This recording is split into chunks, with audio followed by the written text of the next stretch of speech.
Hello students, welcome to our classes. जैसे कि आप सबको पता है, क्लास 10th में सीबीएसई टर्म फर्स्ट में एमसीक्यू पैटर्न कर दिया गया है। तो आज के लेक्चर में मैं आपको फर्स्ट चैप्टर करवा रहा हूँ। फर्स्ट चैप्टर का फर्स्ट टॉपिक कर रहे हैं हम, और टॉपिक आपके सामने है इक्वली डिवीजन एल्गोरिदम।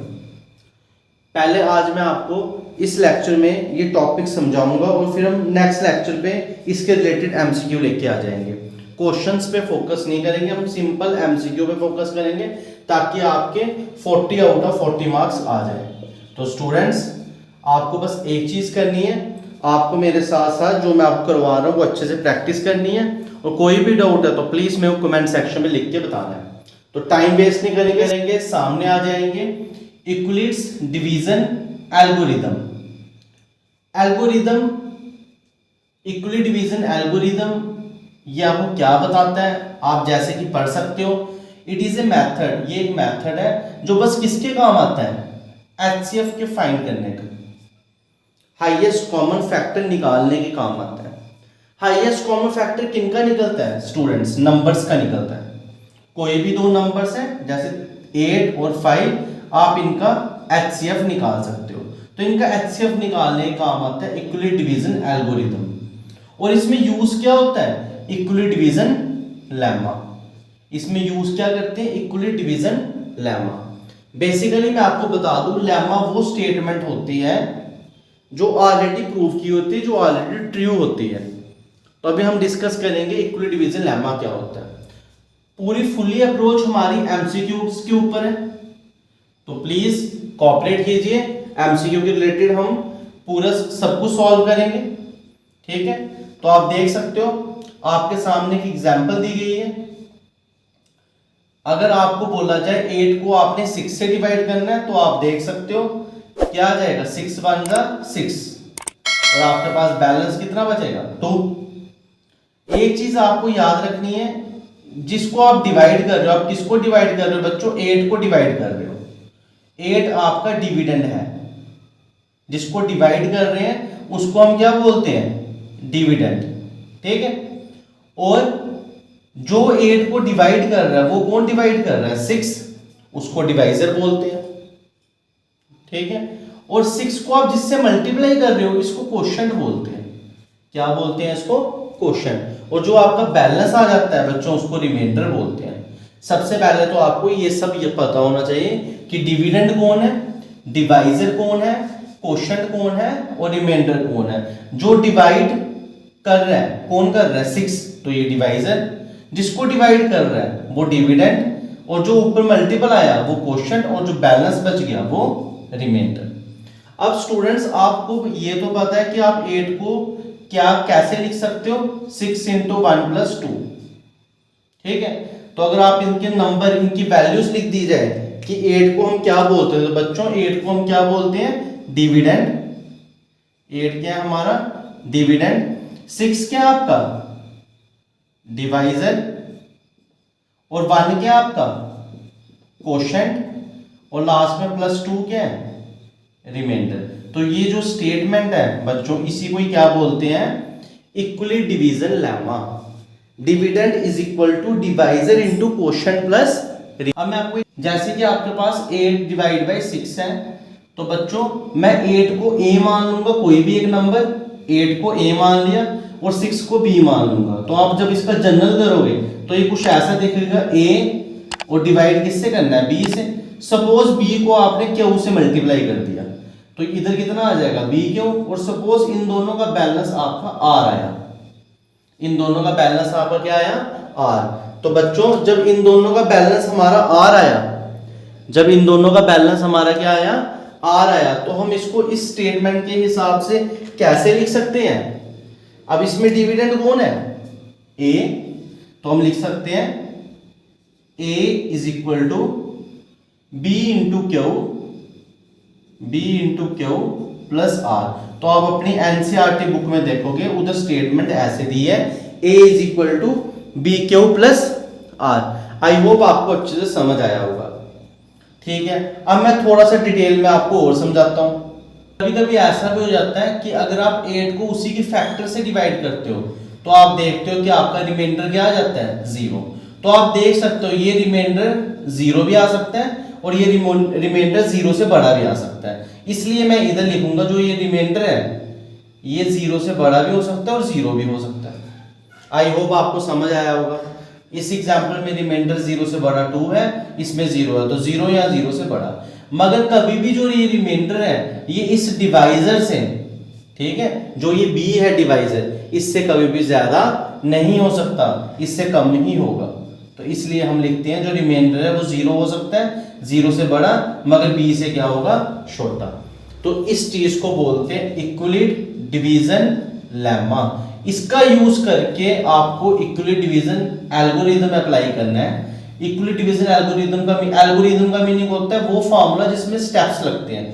तो स्टेप वालों को फार्मूले को हम एल्गोरिथम बोलते हैं। तो इक्विलिट डिवीजन लेम्मा का यूज करके आपको एल्गोरिथम फॉलो करना है और एल्गोरिथम का यूज करके आपको एचसीएफ निकालना है। तो सबसे पहले आपको ये याद रखना है dividend is equal to divisor into quotient plus remainder, और ये इसका फार्मूला आ गया और ये इसके आगे वाले कंसेप्ट आ गए कि जो रिमाइंडर है वो 0 या 0 से बड़ा और b से हमेशा छोटा होगा। आई होप आपको इतना सा समझ आ गया होगा।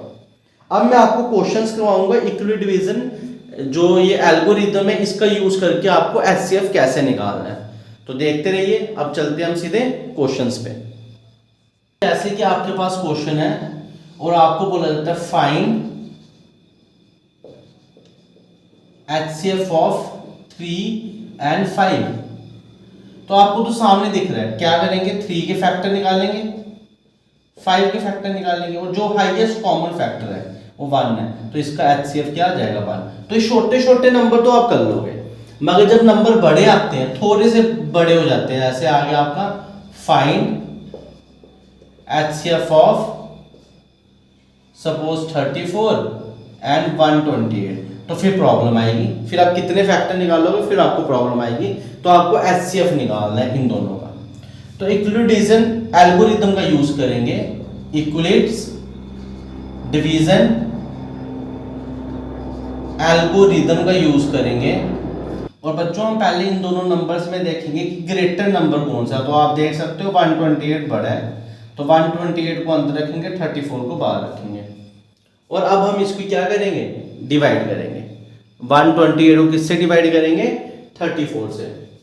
तो आप देख सकते हो अगर आप 34 को 3 से करो तो कितना आता है, 102।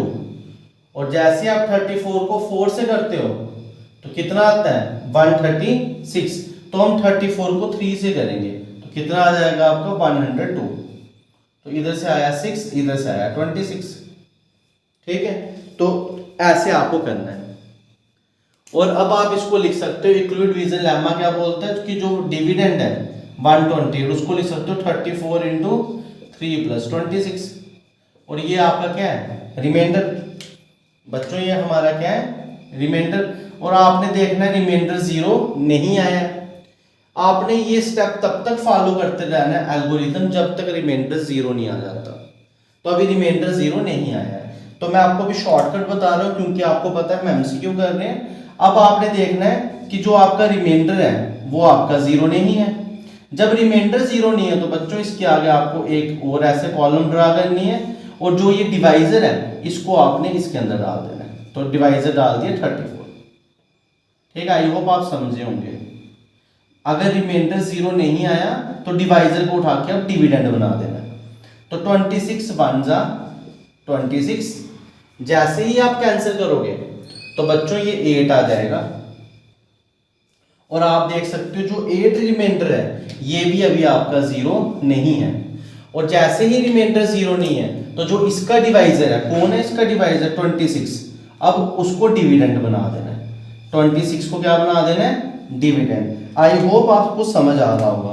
तो जैसे आपने 26 को डिविडेंड बना दिया, फिर दोबारा अब इसको डिवाइड करना है। तो आप बता दो किससे, 8 3 जा 24, तो ये आपके पास 2 आता है। बताओ बच्चों क्या आपका जो 2 है वो 0 आ रहा है, क्या जो रिमाइंडर 2 आ रहा है वो आपका 0 आ रहा है, वो हमारा 0 नहीं आ रहा है। तो अभी 2 भी हमारा 0 नहीं आ रहा है। तो फिर क्या करना है, इस स्टेप का जो आपका डिवाइजर है वो कौन है, 8, उस 8 को आपको डिविडेंड बना देना है। ठीक है, तो जैसे आपने इसको डिविडेंड बनाया तो 2 4 जा 8 और आप देख सकते हो आपका रिमाइंडर क्या आ गया 0। आपका रिमाइंडर क्या आया 0। और जैसे ही जिस स्टेप में आपका रिमाइंडर 0 आ जाए, जिस स्टेप में आपका रिमाइंडर 0 आ जाए उस स्टेप का जो डिवाइजर होता है वही आपका क्या होगा HCF। ठीक है, ये है आपका इक्वली डिवीजन एल्गोरिदम। जिस स्टेप में आपका रिमाइंडर 0 आ जाए उस स्टेप का डिवाइजर HCF होगा। ठीक है, जिस स्टेप में आपका जो रिमाइंडर है वो 0 आ जाए तो उस स्टेप का जो डिवाइजर होगा वो आपका HCF होगा। आई होप आपको ये क्वेश्चन समझ आया होगा। और अब आप अगर 34 का और 128 का HCF निकालोगे तो वो आपको 2 ही मिलेगा, आप चेक करके देख सकते हो। तो ये है आपका equally division algorithm. I hope आपने कंसेप्ट एंजॉय किया होगा। रट्टा नहीं लगाना है, आपको कंसेप्ट क्लियर करने और आगे बढ़ते रहना है। ठीक है, और मेरे को बताना भी है क्या प्रॉब्लम आ रही है, कमेंट सेक्शन में करके बताना है। ठीक है, तो अब स्टूडेंट्स एक क्वेश्चन और करेंगे, फिर हम कल इसके ऊपर MCQs करेंगे। नेक्स्ट लेक्चर पे हम इसके ऊपर क्या करेंगे MCQs। इस क्वेश्चन में मैं आपके लिए MCQ भी ले आया। मैं आपको बताऊंगा MCQ भी कैसे करना है, बस प्लीज आप एक बार एल्गोरिथम दोबारा समझ लीजिए। जैसे अब आपके पास है 343 और 35, आपको HCF निकालना है। तो जो बड़ा है उसको डिविडेंड बनाया, छोटे को डिवाइजर। आपको पता है अगर आप 35 को 10 से करो तो 350 बनता है, तो 10 से तो नहीं करना है, आपको 9 से करना है। और जैसे आप 9 से करोगे, ठीक है, तो 35 इंटू 9 करना है तो कितना आएगा 5।